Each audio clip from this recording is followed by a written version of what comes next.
শুক্রবার আলাস্কায় Trump Putin বৈঠক শুরু হয় দৃষ্টিনন্দন বিমান প্রদর্শনীর মধ্য দিয়ে। বৈঠকে রাশিয়ার যুদ্ধবিরতির পরিবর্তে একেবারে যুদ্ধবন্ধের প্রস্তাবনাকে সমর্থন দেন ট্রাম্প। একই সঙ্গে ইউক্রেনের কিছু এলাকা রুশদের হাতে তুলে দেওয়ার প্রস্তাব নিয়েও আলোচনার কথা জানান।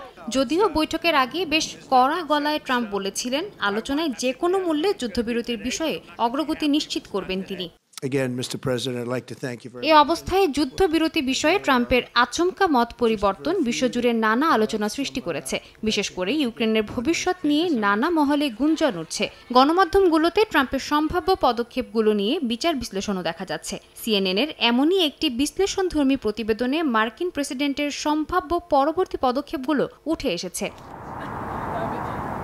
প্রতিবেদনটি অনুযায়ী পুতিনের প্রতি ট্রাম্পের এই নমনীয় ভাব ইউক্রেনের জন্য কাল হয়ে দাঁড়াতে পারে। যদিও তিনি চাইতে পারেন নিজের মর্যাদা রক্ষা ও রাশিয়ার কৌশল পুনঃস্থির করতে মার্কিন চাপ ও শুল্ক নীতি চালু রাখতে। ফক্স নিউজকে দেয়া সাক্ষাৎকারে ট্রাম্প বলেন তিনি হয়তো 2-3 সপ্তাহ পর আবারও শুল্ক নিয়ে ভাবতে পারেন।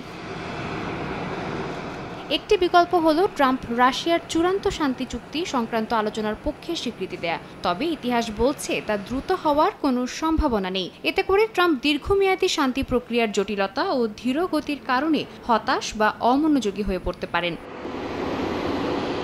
আলাস্কা বৈঠক শেষে ট্রাম্পের কাছে বড় একটি প্রশ্ন হলো তিনি ইউক্রেনকে চাপিয়ে এমন কোনো শান্তি চুক্তিতে রাজি করাবেন কিনা যা রাশিয়ার অবৈধ আগ্রাসনকে বৈধতা দেবে এবং আন্তর্জাতিক সীমান্ত পুনর্লিখনের ধারণাকে স্বীকৃতি দেবে। সাদিয়া তাসনিম, সময় সংবাদ।